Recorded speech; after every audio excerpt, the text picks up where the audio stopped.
രാജാക്കന്മാർ 1-ാം പുസ്തകം അധ്യായം 15.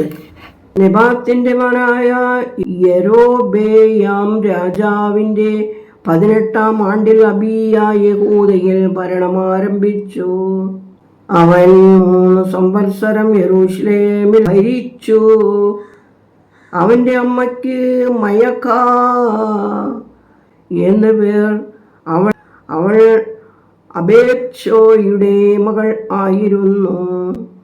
സ്വപിതാവ് മുമ്പ് ചെയ്തിരുന്ന സകല പാപങ്ങളിലും അവൻ നടന്നു.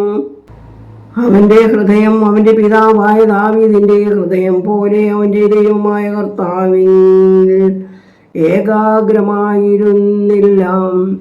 എങ്കിലും ദാവീദിൻ നിമിത്തം അവന്റെ ദൈവമായ കർത്താവ് അവന്റെ മകനെ അവന്റെ പിൻഗാമിയായി ഉയർത്തി. യെരൂശലേമിനെ നിലനിർത്തിക്കൊണ്ട് അവന് യെരൂശലേമിൽ ഒരു ദീപം നൽകി.